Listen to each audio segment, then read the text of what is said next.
Assalamualaikum dan selamat sejahtera buat semua pelajar cikgu yang dikasihi sekalian. Okey, hari ini cikgu akan mengajar bab 11 di dalam matematik tingkatan 2, iaitu tajuk dia adalah transformasi isometri. Okey. So, topik untuk hari ini adalah mengenai transformasi dan kita akan menyentuh satu jenis transformasi iaitu translasi. Okay, tapi sebelum kita pergi kepada translasi, kamu perlu tahu apa yang dimaksudkan dengan transformasi. Okay, transformasi ini adalah daripada perkataan transformation, okay, dalam bahasa Inggeris, iaitu perubahan. Okay, dia berubah. Transformasi maksudnya berubahlah. Apabila suatu bentuk atau objek itu dia berubah. Transformasi dia melibatkan pemindahan titik pada suatu satah. Okey, dalam satu transformasi, sebelum dia berubah bentuk, okey, sebelum ada berlaku transformasi, kita panggil dia sebagai objek. Maksudnya yang bentuk asal dia lah kita panggil objek. Dan apabila dia sudah melakukan suatu transformasi, kita panggil dia image. Kalau dia berubah jadi satu bentuk yang lain, ataupun dia berubah ke tempat yang lain, itu kita panggil image.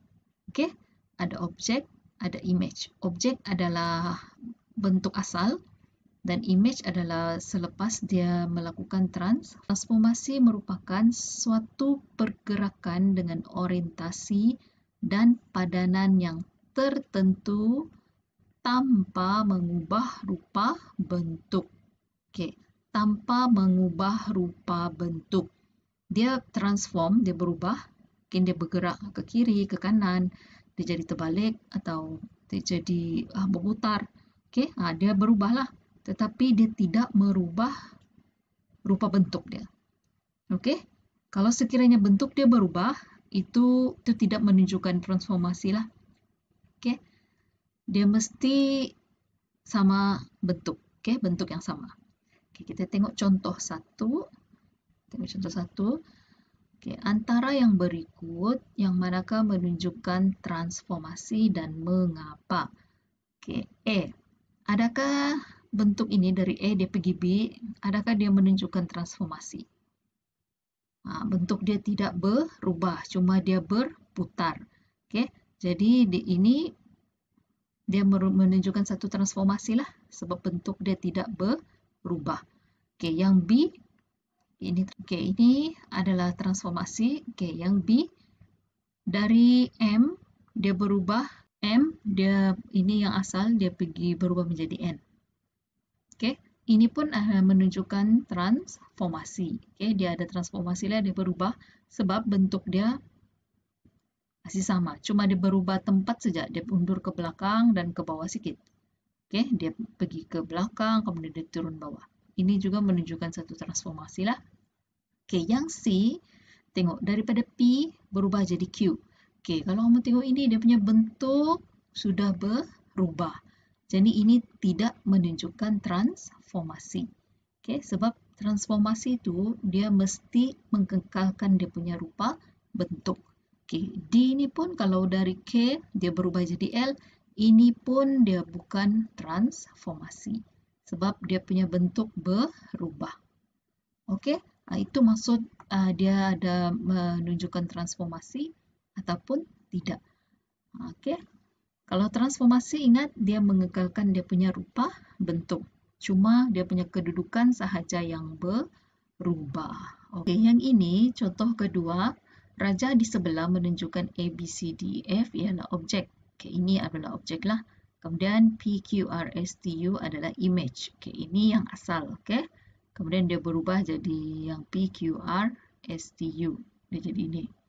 Okey, nyatakan image bagi titik C. Okey, titik C adalah di sini. Jadi, mana satu titik yang sama dengan titik C? Image dia. Ini kan. Jadi, image dia adalah titik T. Okey. Cuma kedudukan dia jadi lain sebab dia sudah mengalami transformasi. Kalau kamu tengok ini transformasi dia berputar. Okey, garisan AB. Garisan AB adalah ini. Mana satu image bagi garisan AB? Okey, ini kan SR. Okey, jadi jawapan dia adalah SR ataupun RS. Okey, yang C adalah sudut BCD. Sudut BCD. Sudut dia adalah di sini. Okey, jadi sudut di sini dia sama dengan sudut yang inilah.